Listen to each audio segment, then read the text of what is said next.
जयो राधा माधव कुंज बिहारी।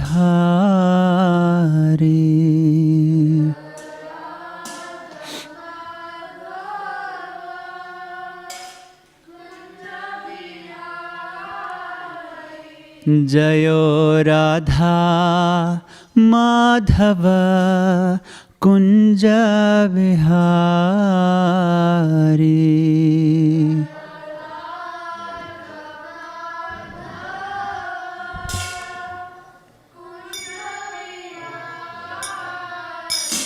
जय गोपी जना वल्लभ गिरिवरधारी।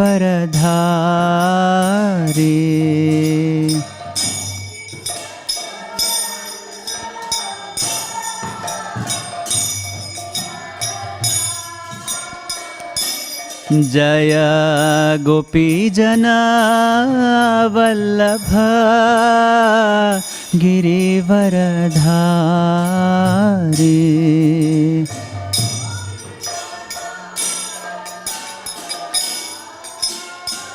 गिरिवरधारी। जय राधा माधव कुंज बिहारी।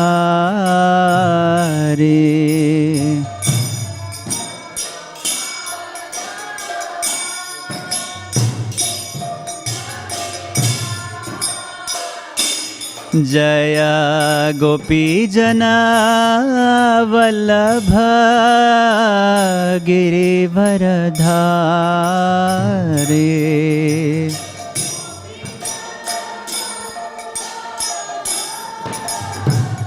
गिरिवरधारी।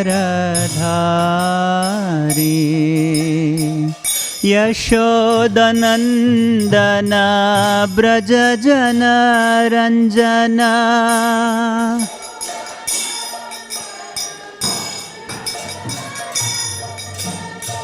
यशोदनंदन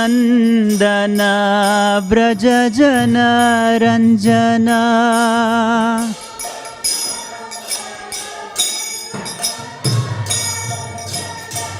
यमुना तेरा बनचारी।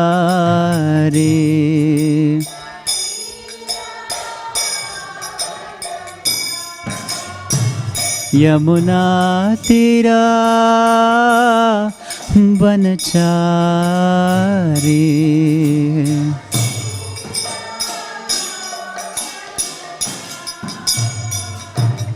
जयो राधा माधव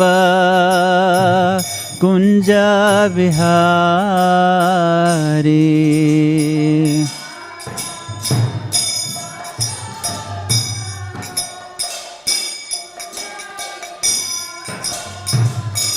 जय गोपी जना वल्लभ गिरिवरधारी।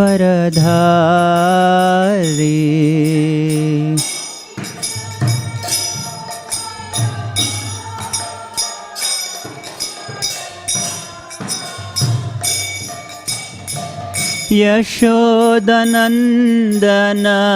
ब्रज जन रंजना।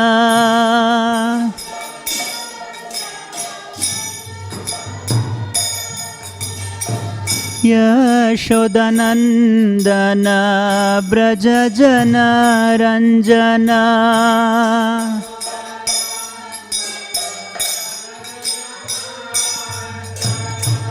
यमुना तेरा बनचारी।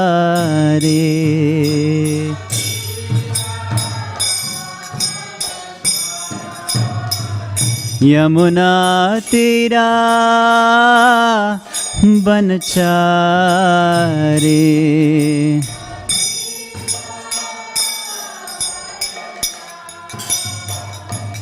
जयो Radha Madhav Kunj Bihari.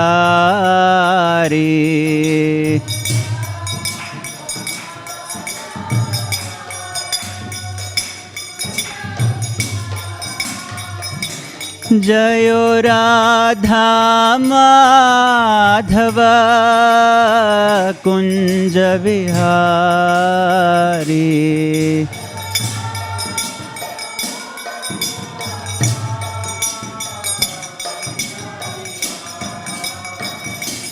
Hare Krishna, Krishna Krishna Hare Hare, Hare Rama, Rama Rama, Hare Hare, Hare Krishna.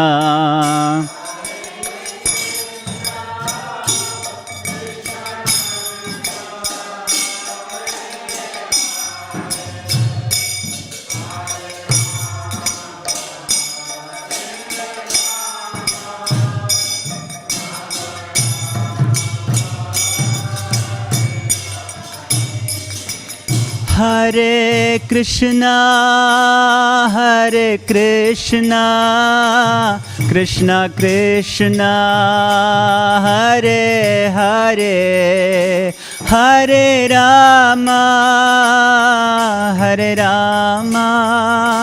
Rama Rama, Hare Hare, Hare Krishna.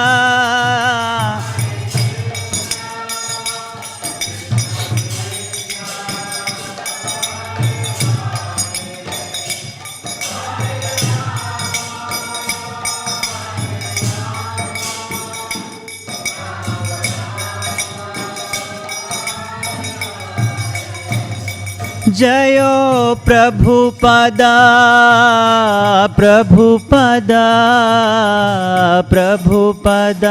Srila Prabhupada.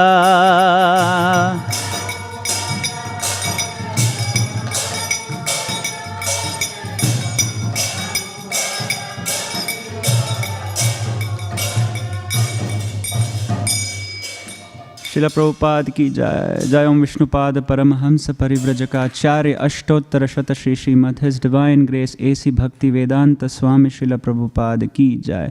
Ananta Koti Vaishnava Vrinda ki jai. Namachar Srila Haridas Thakur ki jai. Grantaraj Śrīmad Bhāgavatam ki jai. Nitai Gaur Premanande. All glories to the assembled devotees. All glories to the assembled devotees. All glories to the assembled devotees, all glories to Shri Guru and Gauranga, all glories to His Divine Grace, Srila Prabhupada ki jai.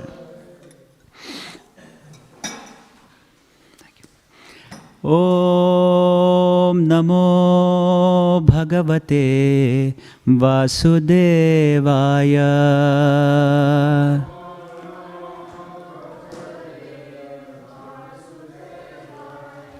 Om Namo Bhagavate Vasudevaya.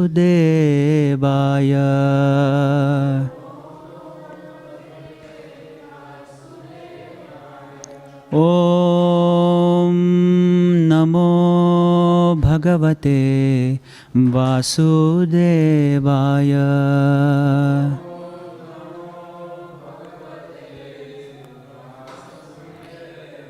Narayanam namaskritya naram chaiva narottamam devim saraswatim vyasam tato jayamudhirayet nashtaprayeshu abhadreshu Nityam Bhagavata Sevaya Bhagavatiruttama Shloke Bhaktir Bhavati Naishtuki Krishnaya Vasudevaya Devaki Nandanaya Cha Nanda Gopakumaraya Govindaya Namo Namaha. Hare Krishna. Welcome all of you for today's discussion of Śrīmad Bhāgavatam. We are reading from Canto 6, Chapter 16, verse number 56. Chapter 16 is titled as King Chitraketu Meets the Lord. Ubhayam smaratah pumsaha prati prasvapa pratibodayoho anveti vyatiricyeta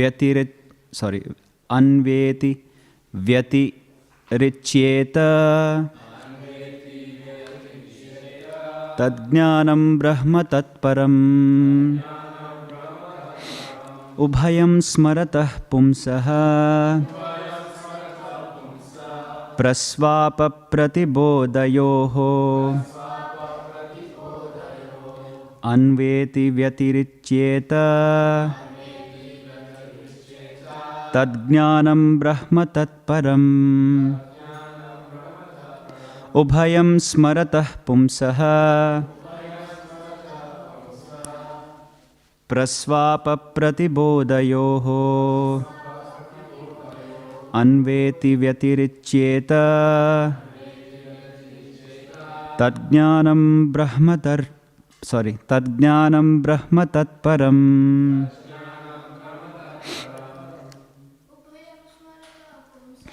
Ubhayam smaratah pumsaha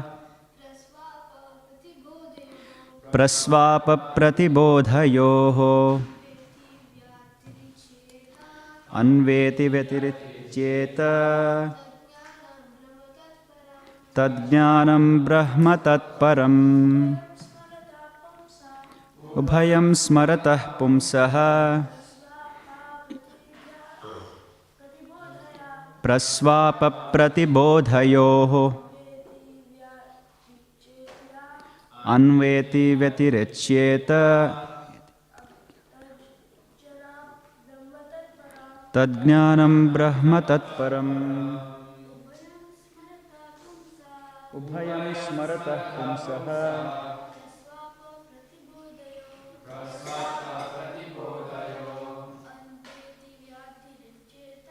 anveti vyatiricyeta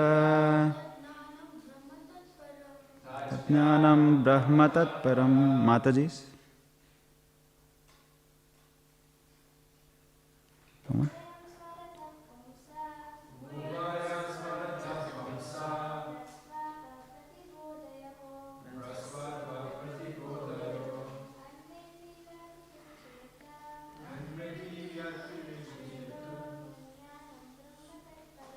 Tadjnanam brahma tatparam.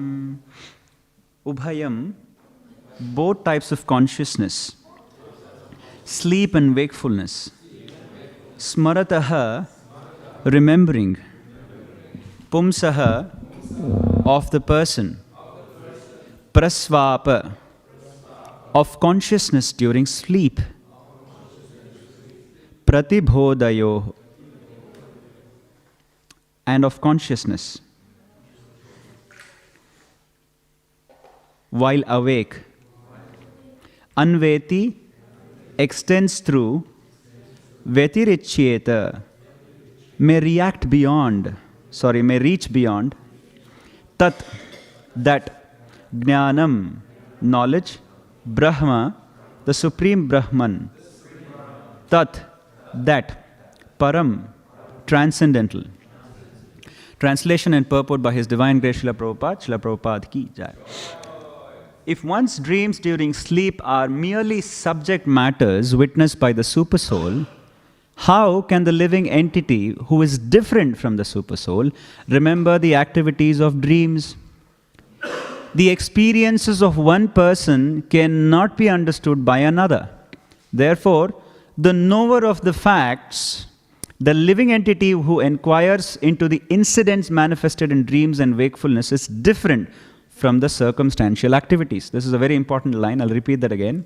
Therefore, the knower of the facts, the living entity who inquires into the incidents manifested in the dreams and wakefulness, is different from the circumstantial activities. That knowing factor is Brahman. In other words, the quality of knowing belongs to the living entities and to the Supreme Soul. Thus, the living entity can also experience the activities of dreams and wakefulness. In both stages, the knower is unchanged, but is qualitatively one with the Supreme Brahman. Purport. In knowledge, the living entity is qualitatively one with the Supreme Brahman.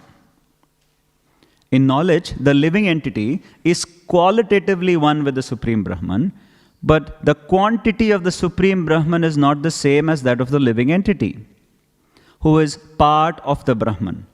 Because the living entity is Brahman in quality, he can remember the past activities of dreams and also know the present activities of wakefulness. Om Ajnanatimirandhasya Jnananjanashalakaya Chakshurunmilitam Yena Tasmai Shri Gurave Namaha Shri Chaitanya Manobhishtam Sthapitam Yena Bhutale Swayam Rupakada Mahyam Dadati Swapadantikam Vandeham Shri Guru Shri Yuta Padakamalam Shri Gurun Vaishna Vamscha Shri Rupam Sagrajatam Sahagana Raghunathanvitam Tam Sajivam Sadvaitam Savadhutam Parijana Sahitam Krishna Chaitanya Devam Shri Radha Krishna Padan Sahagana Lalita Shri Vishakham Vitamscha He Krishna Karuna Sindho Dinabandho Jagatpate Gopesha Gopika Kanta Radha Kanta Namostute Tapta Kanchana Gaurangi Radhe Vrindavaneshwari Rishabhanu Sute Devi Pranamami Hari Priye Vancha Kalpatarubhyascha Kripa Sindhubhya Evacha Patitanam Pavanebhyo Vaishnavebhyo Namo Namaha Jai Shri Krishna Chaitanya Prabhu Nityananda Shri Advaita Gadadhara Shri Vasadi Gaura Bhakta Vrinda Hare Krishna Krishna Krishna Hare Hare Hare Rama Rama Rama Hare Hare Yontah pravishya mama vacham imam prasuktam sanjiva yatyakhila shakti dharasvadhamna anyamscha hastacharana shravanatvagadin prana namo bhagavate purushaya tubhyam. Hare Krishna. So, I seek the blessings of all the assembled Vaishnavas and the Acharyas on this auspicious day of the beginning of this Kartik month. Whatever I speak is for my own realization, and I seek the blessings of all the Vaishnavas so that I can speak something to please all of your hearts and the Lord. So, today's, this section is a very interesting section because I was considering on this auspicious month of Damodar, I was thinking the theme of this topic is dovetailing our desires into the desires of the Acharyas and dovetailing our desires into the desires of Krishna. It also is very, it's also, the theme is also about waking up, just like Bhaktivedanta Thakur says, Jeev Jago. So this is about waking up sleeping souls because Damodar has come. So this is what I think is the theme of this verse. Now, Arjun Saka Prabhu yesterday was explaining that Chitraketu is now taking darshana of the Lord. Lord Sankarshan has appeared to him, and he's actually taking darshan. It's a very interesting thing. We also take darshan of the Lord, but here Sankarsana is speaking to Chitraketu. And what is he speaking? He's preaching, actually. If you see Lord Sankarsana also is preaching. So this is the eternal activity of the Lord also. He preaches. When he comes as Krishna also, he preaches.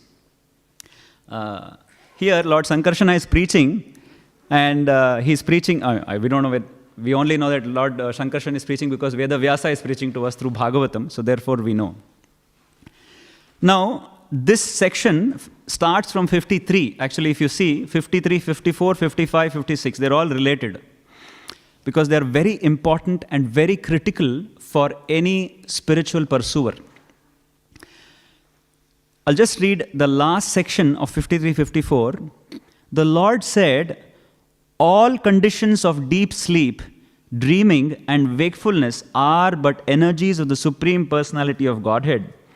One should always remember the original creator of these conditions, the Supreme Lord, who is unaffected by them. Now, why is the Lord speaking even these verses? We have to go back to 48, actually. It's because it's quite interesting how the verses are unfolding and how the Lord is reciprocating to the prayers that Chitraketu had prayed. And in 48, Chitraketu had said something very critical. He had said, it is after you perceive the material energy, my Lord, that the senses begin to perceive. I'll read that again. It is after you perceive the material energy, my Lord, that the senses begin to perceive. Yam chetikanam anu chittaya uchchakanti.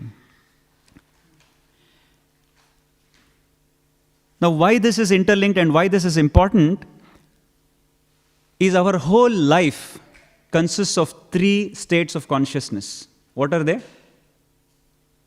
Every living entity, every jiva has only 3 states of consciousness in this material world. What are they? Wakefulness, dreaming, and deep sleep. So therefore, this becomes very important. Existence means existing in one of these 3 consciousness. And these are entirely different. Being wakeful, going into dream state, and being into deep sleep. The 3 different states of consciousness. That is what existence means. And therefore, it is very important for a spiritual pursuer to understand what are these states of consciousness and what is my purpose in these states. So that's very critical. And that is why these 3 or 4 verses are very connected, and that is why Lord Sankarsana is speaking about this. And how Chitraketu said, the senses are able to perceive only after you perceive them, my dear Lord. So it's very deep to understand that perception of the senses, because you see, we are seeing. Are we seeing or are the eyes seeing? Who is seeing? We are seeing, then what is the eyes doing? Correct. So we are seeing through the eyes, isn't it? We are seeing through the eyes. So eyes is just a medium through which we are seeing. So we are the seer in one sense. Of course, we are not the seer. So we will see it in today's discussion. So the first state that Chitraketu or the Lord had mentioned is the dream state. Dream state means not about dreaming while waking, but really dream state, that we are sleeping and then we have drifted into dreams. So that's what this state is all about. Because sometimes, or most, I can speak for myself, many times in the wakeful state also we dream. So this is talking about dream state when we actually go to sleep. We drift into wakefulness and then we drift into sleep, dreams, and then we go into deep sleep. This is the stage. So, and sometimes when we wake up, we remember certain dreams, but we don't remember some. So it's kind of faded when we wake up also. What dreams did we see and what dreams did we not see? I remember one day I was supposed to come to Mangalarti.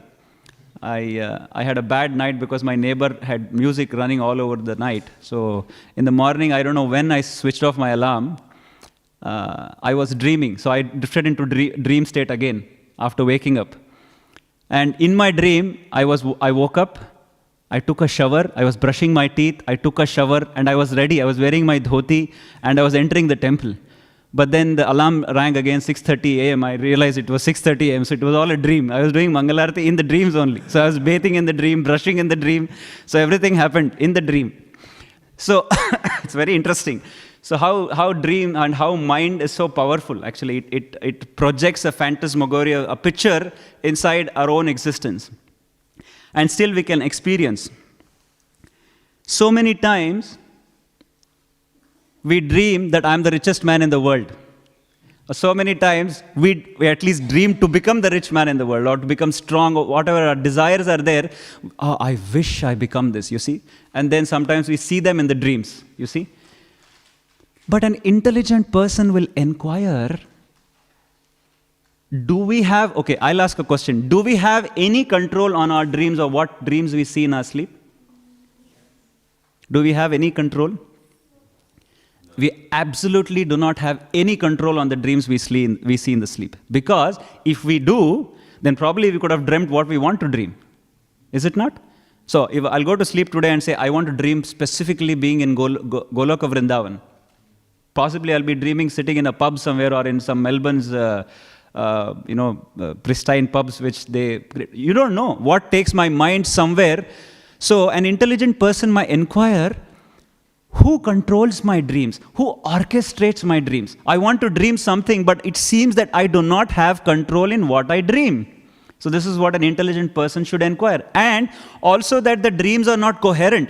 Sometimes it is a mix of so many things. The other day I was dreaming about singing in an orchestra, and I forgot the lyrics, and Gopa Prabhu was giving me his phone to remember the lyrics. So in the dream so somehow the devotees come in the dreams also to protect us. So I was not doing any kirtan for your information. I was singing some Bollywood songs, but there Gopa Prabhu also was there. So I remember that dream vividly after I woke up. So because in my previous years I used to sing in an orchestra and things like that. So we do not have control on the dreams that we perceive. So that's the thing, and we cannot choose the dreams that I want to see. And what's interesting is, although in the sleep we are sleeping, we still see we saw a dream. The eyes are closed, we are sleeping, and yet we say we saw a dream. So what was that was seeing when the eyes were closed? It's quite interesting, isn't it? So we can still see even when we are closing our eyes. So that means we are seeing. So was it the eyes that was seeing? Then what do we see? What sees when we dream? Is it not? We still see something when you close your eyes. So what is that sees when we dream? So these are some of the contemplations that is very interesting in these verses. So actually, it is not the eyes that sees, it is the mind that sees. Because the eyes are closed in the dreamful state, and yet we see. Is it not? When we close our eyes, we still remember. Sometimes I go to Victoria Market to buy vegetables. In my dream, sometimes I go and bargain with those vegetable vendors which is a horrible dream to see, actually. It's for a devotee. But sometimes I feel I'm dragging some vegetables from the Victoria Market and dumping in my car, because if it's a hectic day, if it's been very hectic, those sort of dreams come in our mind. Why? Because they stay as hard impressions in the mind. And then they get replayed. And they get mishmashed also. So it is the mind which sees the dreams. Then the question should be asked, is it really the mind which sees the dreams? Because Krishna says, among the senses, I am the mind. Krishna says, I am the mind. So is it me who is seeing the dream, or is it Krishna who is orchestrating those dreams? So it's a very interesting state, the dream state. And this state, dreamful state, is a state where practically my body is not moving, and yet the body is getting affected. You see, sometimes we are running in the dream, my body is sweating, my heart's pumping too fast. I'm not running, I'm just sleeping, lying down, but still my heart's pumping too fast. Why is that? Because the mind has such a powerful impact on the body. So despite not working, not physically working, the body can still be active. I can be sweating, I can experience hallucinations, I can be afraid, I can be laughing.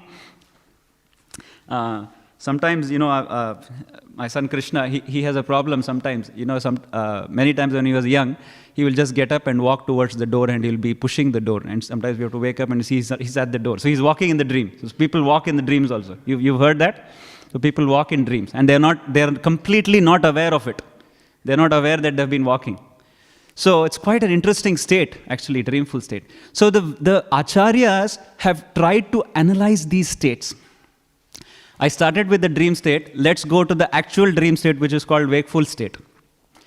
Now, in wakeful state, we say we are awake, is it not? Why do we say we are awake? Yes? Because the eyes are open, okay? Some people also sleep keeping their eyes open. Have you seen them? It's scary. There's a consistency, like it is reality that there's a consistency, in dreams there's no consistency. Okay, there is a consistency. Say that again, bro.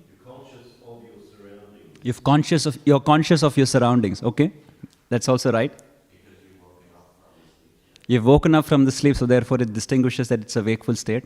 Interesting.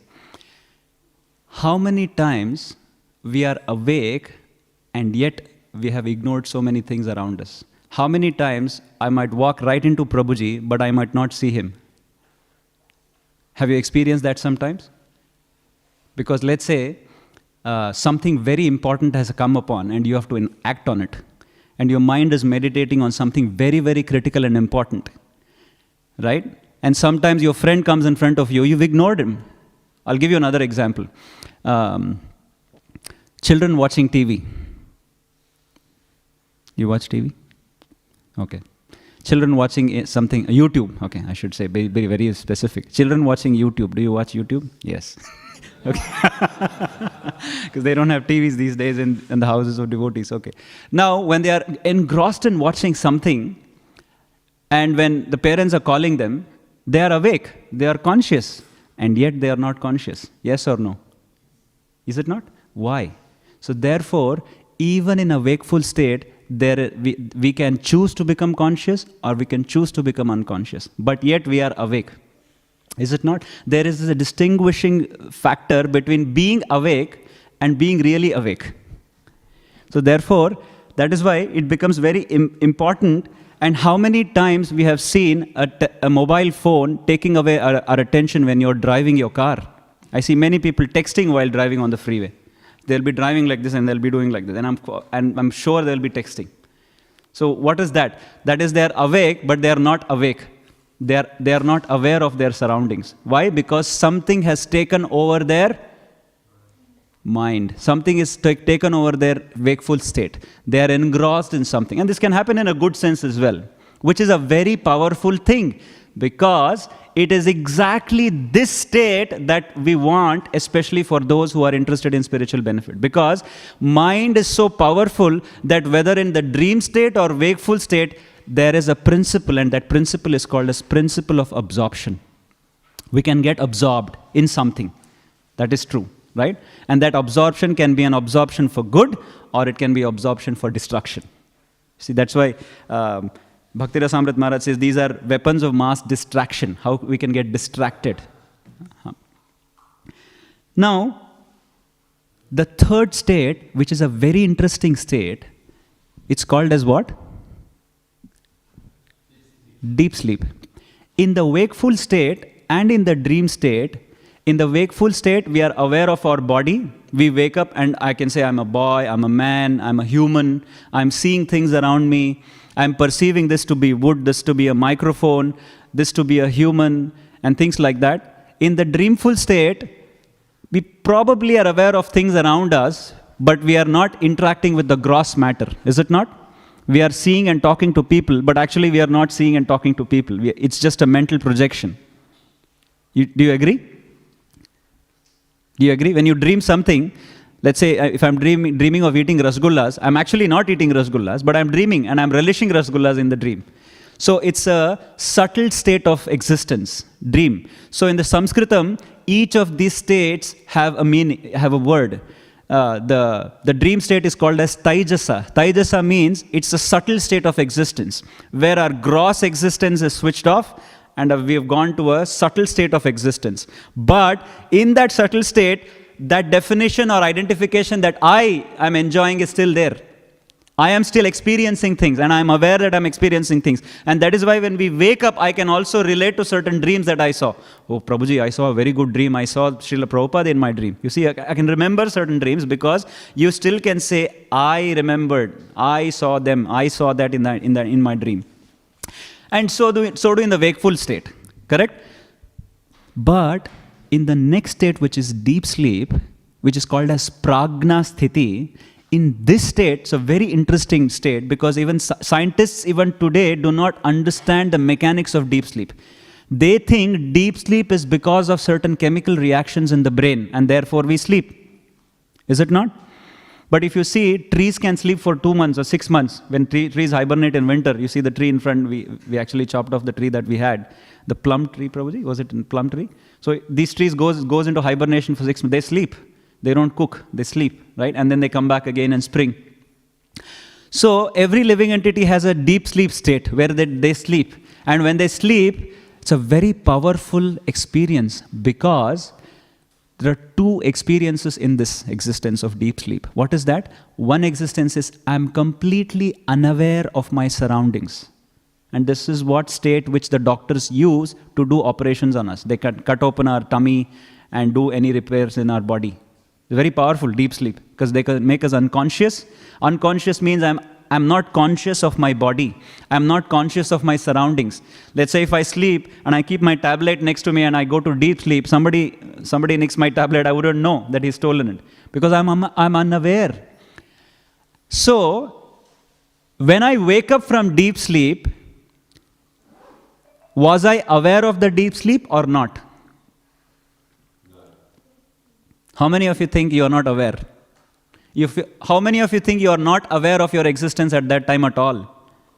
How many of you think you are aware of your existence at all in the deep sleep? And how do you know you are aware of the existence? I read it in Bhagavatam. You read it in Bhagavatam. Perfect, perfect. But what's interesting is, isn't deep sleep very pleasurable? Isn't deep sleep very pleasurable?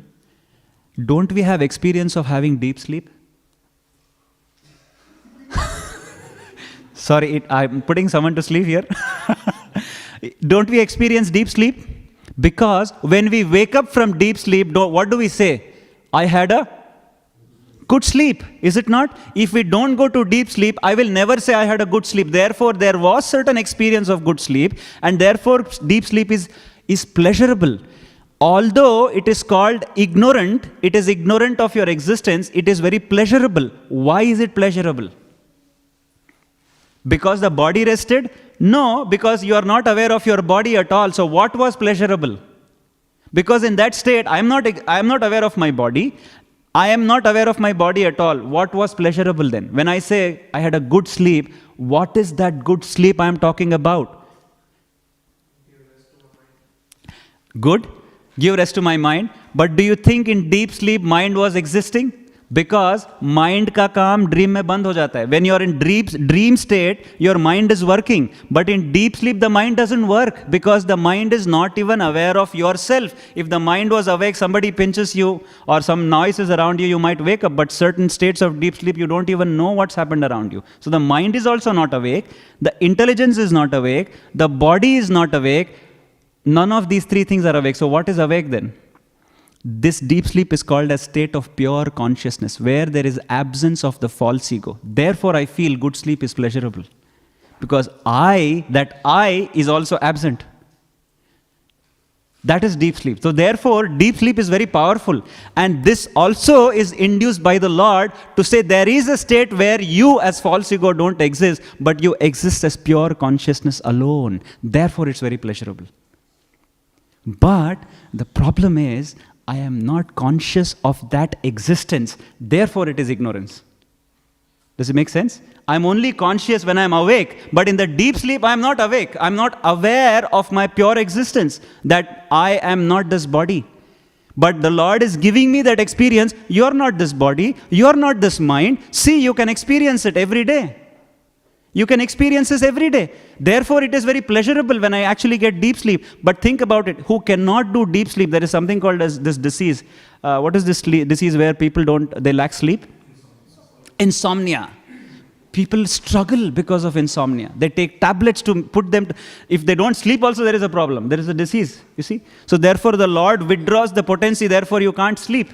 So therefore we have to thank the Lord that this deep sleep is there not to rest the body, but of course to rest the body, but to also realize the state of existence in which there is an absence of me, that false ego me, but I alone exist, that I am not this body, I am not this mind, I am not this intelligence, but I exist purely as consciousness. So that is why these three states become very important. And how is this related to our meditation? So what is the deal? The deal is to become wakeful. Not the wakeful state we think of, but to wake to the fact that all these three states are orchestrated by that Supreme Lord. That is what 53, 54, now I'll read the line again.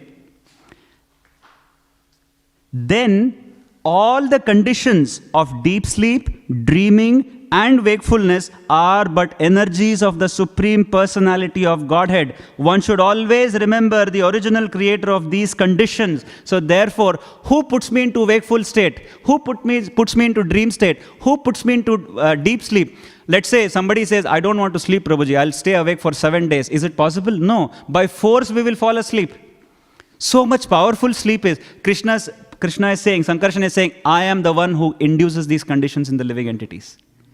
So that why? So that they realize that He, Sarva Karana Karanam, He is the reason for everything. So that in the wakeful state, I realize I am not seeing things, I am not perceiving things, the eyes are not seeing things. Actually, it is Krishna who is making me see things. It is Krishna who is making me hold things. It is Krishna who is translating this to me. Because, let's say, am I seeing? Because without the sun, I can't even see. Without light, I can't see. So therefore, so many factors are there. Okay, what suppose somebody sees, but somebody has to translate those mental images into an understandable format for the brain and mind to understand. Who's doing all of that? Therefore, 55 and 56 is very interesting. 55, Sankarshan says, know me to be the Supreme Brahman, through whom the sleeping living entity can understand his dreaming condition and his happiness beyond the activities of the material senses. That is to say, I am the cause of the activities of the sleeping living being. Everything is, the cause is Krishna. And in 56, if Krishna is the one who is experiencing all matter, how does that experience translate into Jiva's experience? That is what they're talking about. If we say everything is experienced by Paramatma, how is that experience coming to me? Very simple. When Narottam was young, and when he was learning A for apple, his mother held his hand and allowed him to write on his chalkboard, A. Say Narottam, A for apple. So who is writing on the chalkboard? The mother. But who is getting benefited? The child. Is it not? So, Krishna allows us to see in the wakeful state. Krishna allows us to dream in the wakeful state. Krishna allows us to experience deep sleep. He is doing it. It is His energies. It is His potencies. But He is doing it for our sake. He is unaffected by all of these conditions. That A for apple is not for the mother. It is for Narottam. Although it's the mother who is orchestrating all of those learnings for the sake of the child. So, in this way, what is in it for us? It is that Krishna says, Jeev Jago means to wake up to the concept that actually my whole entire state of existence, I have to realize, I have to wake up to the point that Krishna is behind everything. It is Krishna who is making me realize everything. So this is what is called as real wakefulness. In the wakeful state, I should be aware when I am talking, when I am breathing, I always think about Krishna. Vasudevam sarvamiti sa mahatma sudurlabha. Seeing Krishna every time. When I am dreaming, I don't have any control. I cannot choose. So therefore, before going to sleep, the acharyas pray. I am drifting into dream state. Oh my dear Lord, please come in my dreams. Devotees pray like that. Is it not? Therefore, Krishna may choose to give us his dreams. Then, if somebody drifts into deep sleep, we pray, please my dear Lord, please orchestrate my deep sleep so that I can also remember you in deep sleep. In fact, if you are a practitioner of yoga, there is a specific asana in the yoga practice. It is called as Shava Asana. In the Shava Asana, they practice something called as conscious sleeping. So, if you actually sincerely and severely practice Shavasana, they don't allow you to sleep, drift into deep sleep. It is called as conscious. You are conscious at all times when you are sleeping. And they say, if you master Shavasana, half an hour of Shavasana is equal to 6 hours of deep sleep. But it is conscious, you are aware, you are not drifting into deep sleep. Therefore, you are constantly in a wakeful state. But the purpose of Shavasana is to be conscious of what? To be conscious of Krishna, to be conscious of the Supreme Lord, the Supreme Orchestrator, Anadir Adir Govindam, the Supreme Cause of everything which is Krishna. So that is the whole idea of this. So, I'll just summarize. Today is a very auspicious day because we have begun Kartik. So today is a very auspicious day to become aware, not only awake, but to become aware that Krishna is the person who has come behind it, who is behind all our interactions in this material world, in this wakeful state, dreamful state, and deep state, these 3 states of existence. Of course, there are 2 more states of existence, which is Turiya, which is going beyond deep sleep, and going beyond Turiya state, which is witnessing the Lord, which is what Chitraketu state is at this point in time. Now, Krishna comes as Damodara for what? Why does he come and do this? Why does he do these pastimes here in Vrindavan? To please the Vrajvasis and to attract us. Exactly. Thank you very much. These are the 2 reasons he comes. One is Janma Karma Cha Me Divyam Evam Yo Vetti Tattvataha Tyaktva Deham Punarjanma Naiti Mameti Savarjana. He comes for what? So that he can attract us to his pastimes. And the second thing is, he comes to please his devotees. Why does he come to please his devotees? Because the devotee's desire is in tune with Krishna's desire. It is said, when Narsinghadev came, and he destroyed Hiranyakashipu, everybody were afraid to go near Narsinghadev. He was so ferocious. Even Lakshmi Devi was afraid. Then you know who they push? They push Prahlad Maharaj. Hey, tu jana, please, you go. So Prahlad Maharaj was pushed in the front by all the devatas, everybody, even Lord Shiva was pushing Prahlad Maharaj. So you go. So the Prahlad Maharaj was not afraid. So he went, and when Prahlad Maharaj went and did his stuti, Narsinghadev put him on his lap. And when he put him on his lap, Prahlad Maharaj was looking at him with affection, Narsinghadev. And Narsinghadev thought, how wonderful it will be that I also sit on someone's lap and somebody loves me like that. Then he came as Lord Rama. But the problem was, Lord Rama was an emperor. So he will not get personal attention. He will have daycare facilities. No? Because he's a king, there will be servants serving him, basically. So therefore he was not happy. He said, I want someone who is very personal. My father and mother doesn't put me in daycare. I want personal attention. So he came as Krishna. And not only that, he comes and he doesn't only expect love, he also expects chastisement. Says, how nice it will be if my mother gets angry on me. Narottam, you think like that? But the Lord likes it. The Lord thinks like that. How nice the mother will be angry on me and she chases me with a stick. And so nice when I see my mother is angry on me and chastising. I like to see my parents like that, who are very personal with me. The Lord likes it. This is his desire. And not that he's artificially enacting it. He loves it. And he's really afraid of his mother. And that is what, it's very auspicious today that he's afraid of his mother and he's really afraid of it. Swayam bhayam bhibeti. That who the personified fear is afraid, he himself is afraid of his mother because that is his desire. That is the rasa he wants to exchange. And that he gets from whom? From none other than Yashoda Mai himself. Therefore the acharyas go to say Mathura Krishna is different and Vrajvasi Gokula Krishna is different. There is always a fight between Mathuravasis and Vrindavan. So no, your Krishna is different, our Krishna is different because there is more. Because again, Mathura is a kingdom. He's a prince there. Here he's not a prince. He can get chastised also. So therefore, the personal love and personal affection is more in the Brajvasis. So therefore, today is a very interesting, very auspicious day to understand that Supreme Lord manifests for us to get attracted towards him. Therefore he says, Aham bhakta paradhino hyasvatantra iva dvija sadhubirgrasta hridayo bhaktair bhakta janapriyaha. So therefore Krishna comes it is not that we only have to become dear to Krishna, but we have to become dear to those who are dear to Krishna. So Krishna says, I am aswatantra. I am not independent. I am actually completely dependent on my devotees, because therefore, in the altar we see now, Damodar is afraid of Yashodamai, and Krishna is also bound by Yashodamai.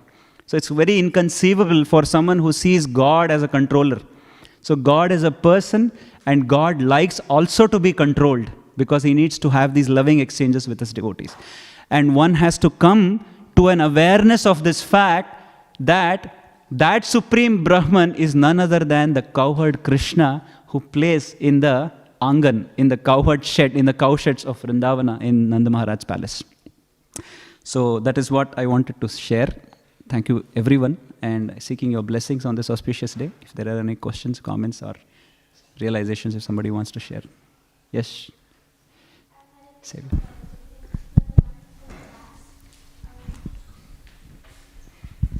So you said, like, you were telling us the 3 stages of sleep, like these. My question is, when we are like in deep sleep, sometimes we dream like Krishna is instructing us, like we see in the pastime of Gopal Bhatt Goswami, Lord Krishna came to instruct him. So my question is, if we get acharyas or Lord Krishna to instruct us in our dream, so how is that called a dream that is in the mode of ignorance? Say that again, I couldn't get. I understood the first part of the question. The second part was?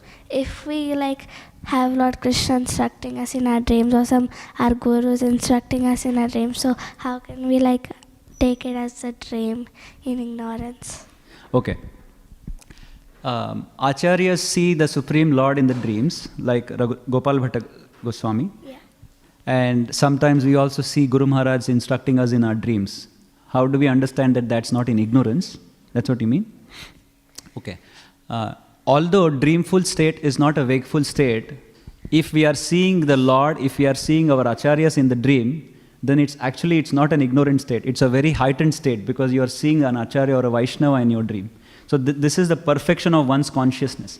So if somebody has perfected someone's consciousness, even in the dream state, they are connecting to Krishna. They are connecting to the acharyas even in a dreamful state where they don't have any absolute control. See, in a wakeful state, I can control my dream, I can control my mind to focus on Krishna. In the dream state, I cannot. So the whole point of sadhana and prayers is to say, even in my dreamful state, I should be able to focus on Krishna. Or by Krishna's mercy, that will happen. So if somebody has reached a state, therefore you see acharyas, when they go to sleep, their sleep is not like us. Even in the dreams, they are connected to the parampara. Even in their dreams, they are listening to Krishna. So that is not a dream in ignorance, but that is a dream in a very heightened state. So their state of consciousness is the same, no matter if they are in deep sleep, dream state, or wakeful state. Because that's why they are called as enlightened beings. Does that make sense? Okay. Yes, Krishna. Prabhuji, I just wanted to ask, normally, when that died, Lord Krishna, that was on Diwali, but we did it for a month. Yeah. So, could you explain that? Okay. Krishna Gupta is asking, the Damodar pastime happened on a specific day, on a Deepavali day. Why do we celebrate that pastime for the whole month? We celebrate because this is a very auspicious month, it's a whole month. And the reason why we celebrate is, let the mercy be expanded to the whole month. Usually anything we do is given, when you have a sale happening, the sale period is extended. So for us to remember the Lord, the whole month is given to us. But we can always remember Damodar pastime for the whole year. We don't only have to remember him for 1 month, we can remember him for the whole year also. This is for us as practitioners, we are given a longer period of time so that we can experience Damodar pastime at least for 30 days. That is why it's extended for a month. That's my understanding. I might be wrong on that. Does it answer your question? Does it satisfy you? Yes? Okay. Yes, Narottam. Hare Krishna Prabhuji, when Mother Yashoda had tied Krishna around the mortar, there was 2 finger spaces. So what are those 2 fingers represent? What do you think? I don't know. One is endeavor, my endeavor, and the second one is mercy of Krishna. Those are 2 That's why they are 2 fingers short. Yes, Prabhuji. Does it answer, Narottam? Okay. Yes, Prabhuji. Hare Krishna. So when we're offering the lamp and we have to do concentric circles, 4, 2, 3, 7, is it important to actually keep count of the number of the concentric circle, or is it better to just meditate on, I guess, your sincerity to actually offer the candle to Krishna? Yeah. So there are 2 things. One is a vidhi. Vidhi means a process which is enjoined in Pancharatra. And in the Pancharatra there are specific instructions of how one should do arti also. That's why you have the numbers. Although they are not very critical. The point is not to remember the numbers. The point is so that I remember Krishna and while doing the arti. So they are not very critical, but yet they are critical. So not to be haphazard about that. But so once you practice doing that 4, 2, 3 and 7, and after a while it comes on consciously. So the 4, 2, 7 has an inner spiritual meaning also to it. And if you attach some spiritual meaning of Y4, Y2, Y3, Y7, so because numerology and spiritualism is very closely connected in the Vedic parlance. So the 4, why we do 4 is remember the Chaturvyuha incarnations of the Lord, like Aniruddha, Pradyumna, Sankarshana and Vasudeva. So there are deeper connotations of why we do 4, 2, 3 and 7. But the process is there, but it's not that critical in the whole gamut of things. But if we practice it as a process initially, then it comes naturally to us later. So you're suggesting initially just to be conscious of counting the actual... Yeah, if you're conscious initially and put it into practice, then it becomes as a second nature after a while. Okay. Because I'm only saying this because it's enjoined in the scriptures, because it's been given to us by the authorities. If it was not important, then they wouldn't have prescribed us. So there must be some deeper meaning to it. For example, when we sit like this for meditation, sometimes, they think, why do we have to sit like this? But there are, like, these 2 indicate Jiva and Paramatma. When they both unite, you have Jnana, Vairagya, Bhakti automatically coming. So there is a specific meaning of mudras also. So everything has a spiritual connotation to it.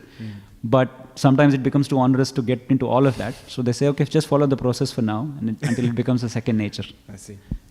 Makes sense, Prabhuji? Yes, Prabhuji. Yeah, but you can say 4 to the feet, 2 to the belly, 3 to the face, and 7 to the whole body. So then it takes your focus to the specific form of the Lord when you're doing. So you're focusing on the feet for 4 seconds, 2 seconds on his belly, 3 seconds on his feet, and 7 seconds. And then you can focus on his face all the time when you're doing the 7. So something like that. It's just to increase your meditation. I see. Thank you. Okay, Prabhuji. That's it. Okay, we'll stop here. Grantaraj Śrīmad Bhāgavatam ki jai. Ananta Koti Vaishnava Vrind ki jai. Srila Prabhupada ki jai. Damodar Mas ki jai. Nitai Gaur Premanande. Hari Hari Bol.